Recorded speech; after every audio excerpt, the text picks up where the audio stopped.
All right, welcome back to the beautiful, sometimes brutal, and, let's be honest, sometimes pretty buggy world of medieval Bohemia. Look, if you love getting lost in Kingdom Come Deliverance 2, you know that nothing breaks the spell quite like a weird glitch. Well, good news. Warhorse Studios just dropped a huge hotfix, and we're going to break down exactly what they fixed. I mean, we've all seen it, right? You're just trying to enjoy a nice pint of ale in the tavern, and suddenly it's raining inside, next to the fireplace.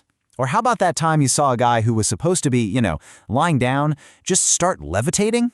It's funny, for sure, but man, it's stuff like that we are so glad to see get fixed. And that is exactly what this patch, Hotfix 1.5.2, is all about.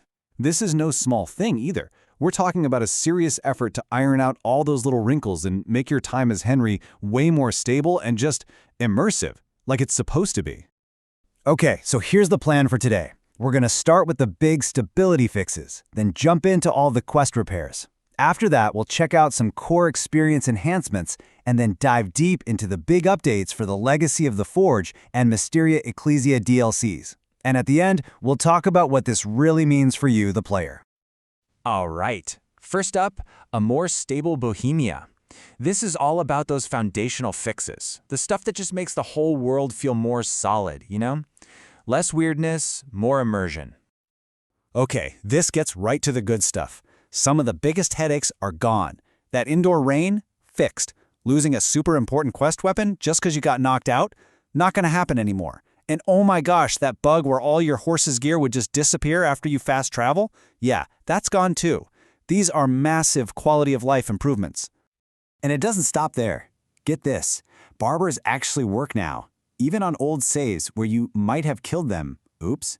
For all you hardcore players, the map won't just open as a black screen anymore, which is, a lifesaver. Plus, they've stamped out a bunch of random crashes during cutscenes and fixed a really weird bug that could make quest rewards just poof, gone. Not anymore. All right, let's talk quests. Because honestly, is there anything more frustrating than getting completely stuck on your main story because of a bug? This part of the hotfix is all about getting you unstuck so you can actually finish your adventure. And what's so cool about this is that they're looking out for players with old save files. It doesn't matter if you're on a save from version 1.0 or 1.3, they've gone back in and fixed those specific quests that were totally broken. So if you rage quit months ago because a quest just wouldn't start, seriously, now's the time to dust off that old save file and jump back in. But it's not just about fixing quests that won't start.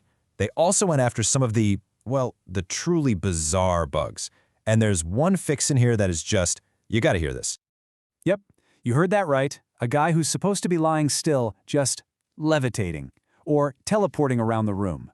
I mean, it's hilarious, right?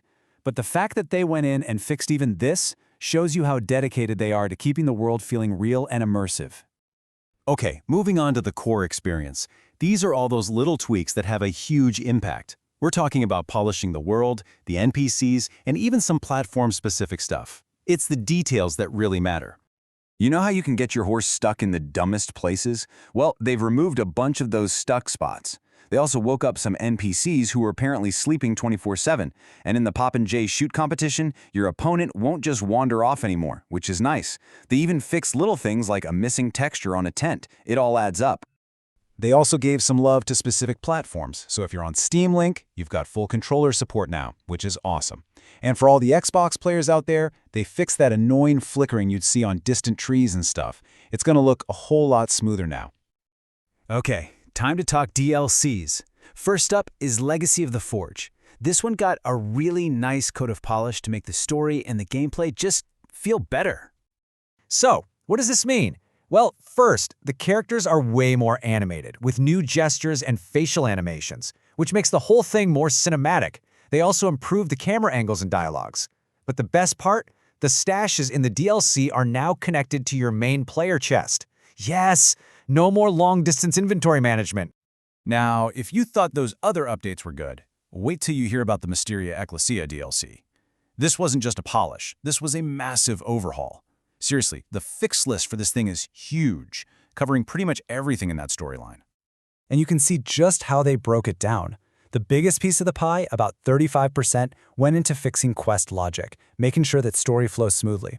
But then you've got a huge 30% on squashing visual and audio bugs, 20% on fixing weird NPC behavior, and another 15% on polishing up animations and cameras.